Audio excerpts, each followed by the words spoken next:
அவனே ஒருவன், அவனே அநேகன், அவனே நரகன், அவனே ஸ்வர்க்கம், அவனே ஆணாக ராமனாக பிறப்பான், அவனே மோகினி அவதாரம் எடுத்து பெண்ணாகவும் பிறப்பான், எல்லாமும் அவனே, பத்தாத்மாவும் அவனே, முக்தாத்மாவும் அவனே.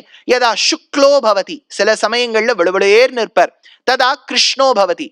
விஷ்ணு புராணத்திலையும் சரி பாகவதத்திலையும் சரி, பூமி பசுரூபம் தரித்து பெருமாள் கிட்ட சென்றாள், பூபாரம் தாங்க முடியவில்லை, அசுரர்கள்லாம் படுத்துறான்னு.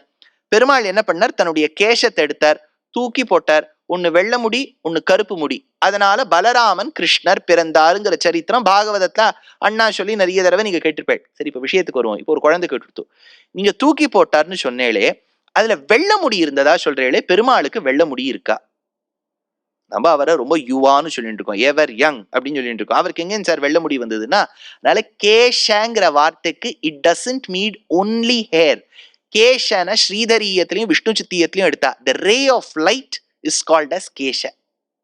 அதனால அப்பேற்பட்ட பகவானுடைய திருமேனியிலிருந்து வெள்ளை நிறத்தில் இருக்கக்கூடிய ஒளியும் பிறந்ததாம். அப்பேற்பட்ட அந்த ஒளியானது கருப்பு நிறத்திலையும் வந்துதான். அதனால சொல்றார், உருவத்தோடையும் வருவர், உருவம் இல்லாமையும் இருப்பர். இப்போ ஒண்ணுமே இல்ல, அஷரீரி வாக்கு வந்ததுன்னு சொல்லுவா பாருங்க. இதை நம்ம அசரீரி அசரீரிங்கிறோம், தப்பு.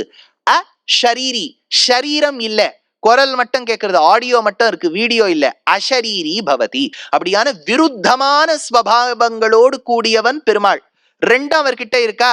அதனாலதான் அமுதமும் விடமுமாய், அப்பேற்பட்ட அமுதமாவும் இருக்கார், விஷமாவும் இருக்கார். யாரு? திருவிண்ணகர்ல இருக்கக்கூடிய ஒப்பிலியப்பன். அப்பேற்பட்ட பெருமாளுடைய அந்த பெருமை பேசப்பட்டது.